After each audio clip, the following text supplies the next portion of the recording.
Hello guys, welcome to our channel. This is Teja. అయితే ఒక విషాద సంఘటన చోటు చేసుకుంది. ఉజ్జయిని మహంకాళి టెంపుల్ దగ్గర ఎప్పుడూ కూడా తన వేష ఆధారంతో చాలామందిని ఆకట్టుకున్న వ్యక్తి దినేష్ పోతురాజు నిన్న అనారోగ్యం కారణంగా చనిపోయారు. ప్రస్తుతం అయితే ఇప్పుడు మనం వాళ్ళ ఫ్యామిలీ దగ్గర ఉన్నాం. ఒకసారి కొన్ని సినిమాల్లో నటించారు, అలాగే కొన్ని సీరియల్స్లో కూడా చేయడం జరిగింది. సో అంత ఫేమస్ అయిన వ్యక్తి ఎలా చనిపోయారు, ఎందుకు చనిపోయారు, ఇవన్నీ విషయాలు కూడా మనం తెలుసుకునే ప్రయత్నం చేద్దాం. నమస్తే. నమస్తే అండి. సో అంటే దినేష్ గారు అనారోగ్యంతో చనిపోయారని చెప్పేసి న్యూస్లోకి అయితే రావడం జరిగింది. సో అంటే ఎట్లా జరిగింది ఇదంతా? ఆయనకి లీవర్ ప్రాబ్లం ఉండే. సో లీవర్ డ్యామేజ్ అవ్వడం వల్ల సో చాలా సివియర్గా ఉండే. దానివల్ల ఇంత జరిగింది. అంటే ఎప్పటి నుంచో ఉందండి ఆ ప్రాబ్లం? అది యాక్చువల్లీ ఒక 2 years నుంచి ఉంది. లాస్ట్ మాకు తెలిసింది 4th స్టేజ్లో తెలిసిండే. అప్పుడే యశోదలో చూపించినాము. అక్కడనే ఇక డాక్టర్ చెప్పిండు అనమాట, 4th స్టేజ్లో ఉన్నారు, ఇప్పుడు నెక్స్ట్ అంటే చాలా సివియర్ ఉంటుంది, కొంచెం జాగ్రత్తగా టేక్ కేర్ చేసుకోవాలి హెల్త్ అని చెప్పారనమాట. అప్పటి నుంచి ఈయన కూడా కంట్రోల్గానే ఉంటుండే, అన్నీ తినడం కానీ తాగడం అన్ని విషయాల్లో ఉండే. కాకపోతే ఏంటంటే మళ్ళీ రీసెంట్ ఒక 2-3 months నుంచి కొంచెం ఎక్కువ ఫ్రెండ్స్ ఇంటికి రావడం కానీ తాగిపియడం కానీ కొంచెం ఎక్కువ అయింది. ఇంకా మళ్ళీ నేను కూడా వెతుక్కుంటూ వరంగల్ నుంచి ఆర్డర్ వచ్చింది.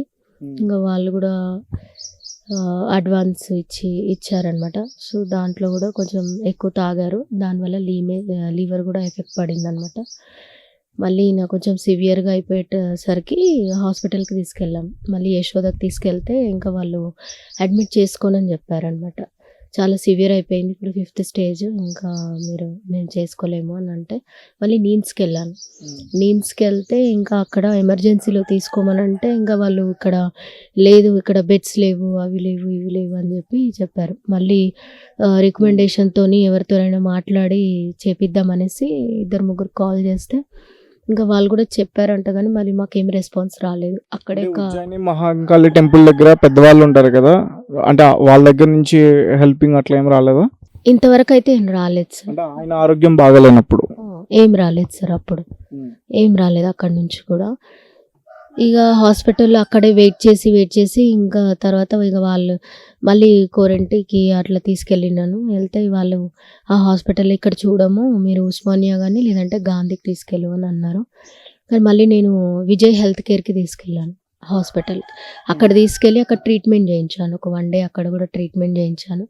ఇంకా వాళ్ళు ఎంత టైం పడుతుందో చెప్పలేము అని అన్నారు. ఒక 3-4 months కూడా పట్టొచ్చు, బెటర్ మీరు ఇక్కడ నుంచి షిఫ్ట్ చేస్తేనే బెటర్ అని అంటే సరే అని చెప్పేసి ఇంకా మళ్ళీ గాంధీకి తీసుకెళ్ళాను అనమాట. ఇంకా అక్కడ ఒక 1 week అయింది. ఎగ్జాక్ట్ సండే రోజు అడ్మిట్ చేశారనమాట. సండే రోజు అడ్మిట్ చేస్తే ఇంకా మళ్ళీ తను ఈవినింగ్ నేను అడ్మిట్ చేసి వచ్చేసిన తర్వాత ఆయన మళ్ళీ రిటర్న్ వచ్చేసారు ఇంటికి.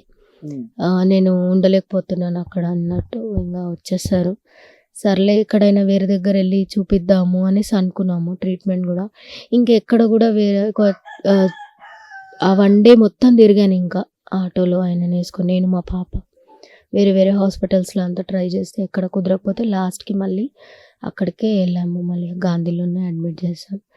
జస్ట్ కరెక్ట్ 1 weekకి చనిపోయారు. అంటే ఆయన చాలా ఫేమస్ అయిన వ్యక్తి హైదరాబాద్లోనే. చాలా జాతరలకు కానీ ఫెస్టివల్స్కి కానీ ఆయన ఎక్కువగా తీసుకెళ్తూ ఉంటారు.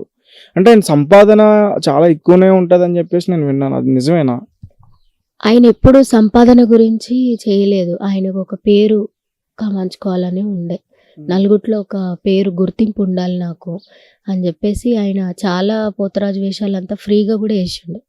ఆయనకు ఒక షోక్, అది ఉజ్జయిని మహంకాళి టెంపుల్లో 1 rupee కూడా తీసుకోలేదు ఇంతవరకు. అక్కడ కూడా ₹1 తీసుకోకుండా ఆయన వేషం వేసిండు. అక్కడే కాదు, ఇంకా ఆడ ట్యాంక్ బండ్ కింద కూడా టెంపుల్ ఉంది ఒకటి అమ్మవారిది, ఆడ కూడా వేసిండు. అట్లనే చాలా మంది దగ్గర ఎక్కడ కూడా అమౌంట్ ఎక్కువ తీసుకోలేడు ఆయన. ఆయనకు ఒక షోక్ అది వెయ్యాలనేసి. ఆయన షోక్ అంటే లైక్ ఒక ఫ్యాషన్, అది ఆయన ప్యాషన్తోని ఆయన చేశారు. కానీ డబ్బుల గురించి ఎప్పుడు ఆశపడలేదు, ఆయన సంపాదించలేదు.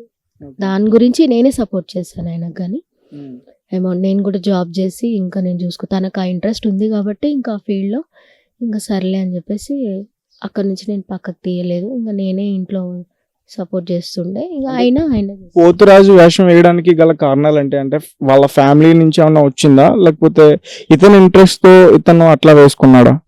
ఫ్యామిలీ నుంచి వచ్చిందండి. వాళ్ళ తాత ఇస్తుండేనంట, వాళ్ళ అమ్మగారి వాళ్ళ నాన్నగారు వేస్తుండేనంట. అక్కడ నుంచి ఇంకా ఇతనికి వెయ్యాలన్న కోరిక పుట్టి ఇంకా అతను అప్పటి నుంచి వేస్తున్నారు. 1997 నుంచి స్టార్ట్ చేస్తారు. అంటే ఎప్పుడన్నా షేర్ చేసుకున్నారా ఆయన విషయాలు కానీ మీతో? అంటే ఆయన ఇంట్రెస్టింగ్ ఉన్న ఇప్పుడు కొన్ని సీరియల్స్లో చేశారు, యాక్టింగ్ స్కిల్స్ ఉన్నాయి, దాని తర్వాత కొన్ని సినిమాల్లో కూడా చూసాం అవుతుంది. అంటే మీతో మీరు వైఫ్ కాబట్టి పర్సనల్ షేరింగ్ అయినా చేసుకున్నారు?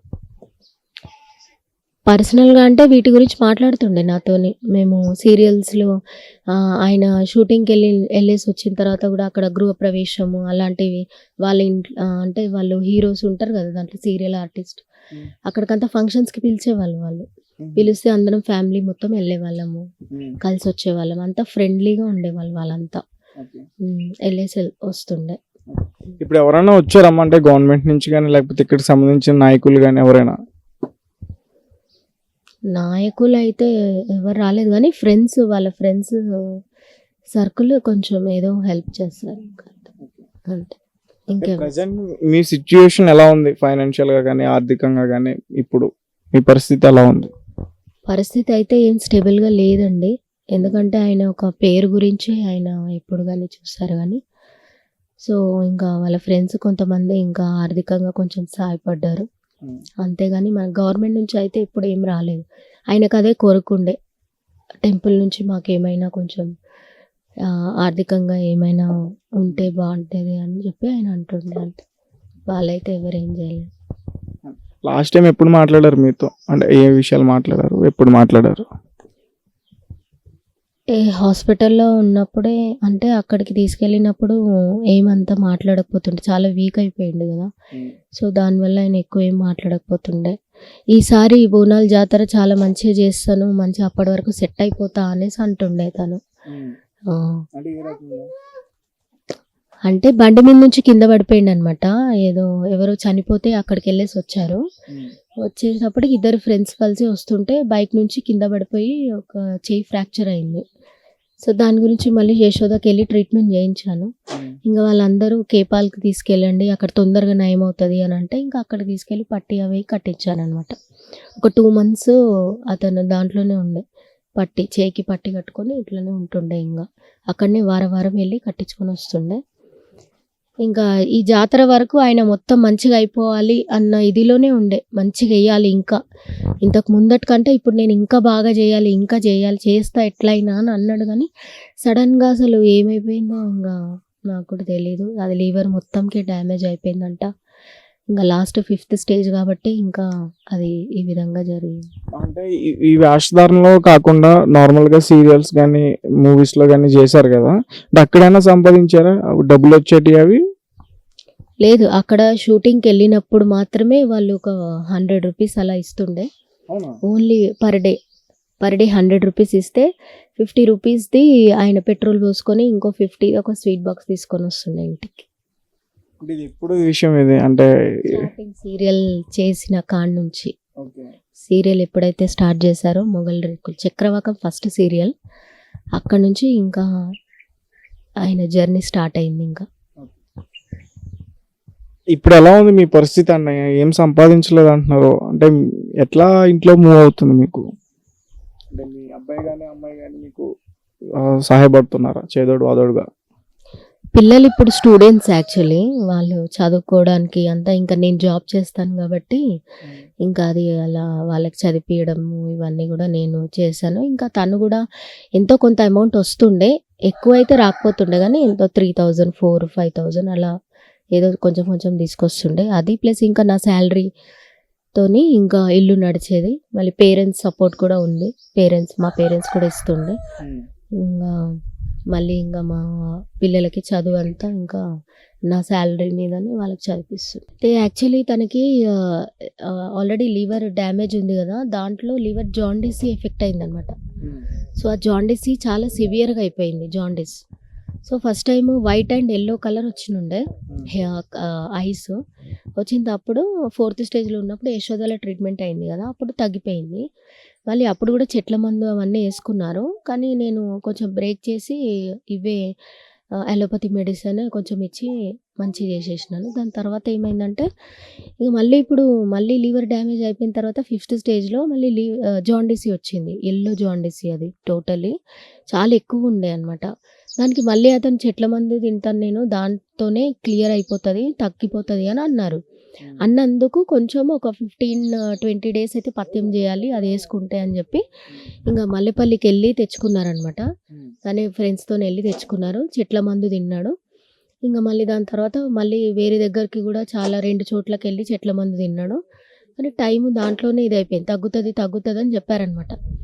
అంటే ఇంకా తగ్గలేదు అని చెప్పి ఇంకా నేను కూడా లాస్ట్కి హాస్పిటల్కి తీసుకెళ్ళాలి, ఇంకా చెట్ల మందు వద్దు అని చెప్పేసి ఇంకా అప్పటికి ఆపేసి తనని హాస్పిటల్కి తీసుకొని వెళ్ళాను. ఇంకా అంటే తాగుడికి బానిస అయిపోయి ఇట్లా జరిగిందని వచ్చా? తాగుడికి బానిసేం కాదు, తను నార్మల్గా తాగుతుండే. కాకపోతే ఫ్రెండ్స్ ఇంకా సర్కిల్ అలా తాగిపిస్తుండే వాళ్ళు కూడా. ఇక అట్లా తాగి డ్యామేజ్ అయింది లివర్. దాంట్లో ఈ జాండీస్ వచ్చేటప్పటికి ఇంకా ఎక్కువ సివియర్గా అయిపోయింది. రీసెంట్ 1-2 months నుంచి ఎక్కువ తాగుతున్నారు అనమాట.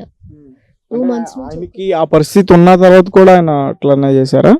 ఆయన తాగకపోతుండే, కాకపోతే వాళ్ళ ఫ్రెండ్స్ సర్కిల్ అట్లా ఉండే కదా, ఎవరెవరు వచ్చిండ్రో తెలియదు మరి, వచ్చి తాగిపిచ్చి ఇక నువ్వు చెప్పకుండా ఆయన తాగుతుండే అనమాట. దాని తర్వాత ఇంకా దానికి అలవాటు అయిందో డైలీ కొంచెమన్నా తాగాలి, నాకు నిద్ర వస్తలేదు అని చెప్పి తాగుతుండే అనమాట. అట్లా. Thank you. అయితే మీ ఫాదర్ లాస్ట్ టైం మీతో ఎప్పుడు మాట్లాడారండి? హాస్పిటల్లో ఉన్నప్పుడు 3 days బ్యాక్ ఏం మాట్లాడలేదు తను. అడ్మిట్ చేసినప్పటి నుంచి చూస్తున్నాడు కానీ ఏం మాట్లాడట్లేదు. కానీ నేను ఆఫీస్కి వెళ్తున్నా డాడీ, అక్క వాళ్ళు వస్తారు, మమ్మీ వాళ్ళు వస్తున్నారు అని చెప్తే, నువ్వు వెళ్ళకు, ఉండు ఇక్కడనే అని చెప్పినాడు. ఆయన నేను వెళ్ళిన అదే లాస్ట్. ఇంకా మళ్ళీ నెక్స్ట్ డే వచ్చి చూసే వరకు కళ్ళు మూసుకొని ఉన్నాయని బ్లడ్ ఎక్కించినారు. బ్లడ్ ఎక్కించిన తర్వాత మొత్తం బాడీ ఫీవర్ వచ్చేసి అట్లనే పండుకొని ఉన్నాడు. మా మమ్మీ ఉండే హాస్పిటల్లో. అంతే, ఇంకా అదే లాస్ట్. అంటే మీ డాడీతో చివరిసారిగా మాట్లాడింది అదే. అంటే ఆయన నార్మల్గా ఉన్నప్పుడు నీకు ఎలాంటి విషయాలు చెప్పేవారు? మా డాడీకి పర్సనల్ అంటూ ఏం లేకుండే, అందరితో ఇంట్లో అందరితో షేర్ చేసుకుంటుంటే ఏమన్నా. అంటే యాజ్ ఎ డాక్టర్గా నీకు ఎలాంటి విషయాలు చెప్పేవారు? ప్రతి విషయం చెప్తుండే మా డాడీ. బయటికి వెళ్ళి ఫ్రెండ్స్తో కానీ ఉండడం కానీ, పోతురాజు వేషం ఎట్లా వేయాలా, ఈసారి ఎట్లా వేయాలో బెట్ట, అది ఇది అనుకుంటా ఇవన్నీ అడుగుతుండే నాతోటి, మా మమ్మీతోటి. ప్రతి చిన్న విషయం షేర్ చేసుకుంటుండే, డిస్కస్ చేస్తుండే, ఎట్లా చేద్దాం బెట్ట ఈసారి, అది ఇది అనుకుంటా అట్లా మాట్లాడుతుండే. మేము సజెషన్స్ ఇస్తే అవి తీసుకొని మా డాడీ అట్లా ఇస్తుండే.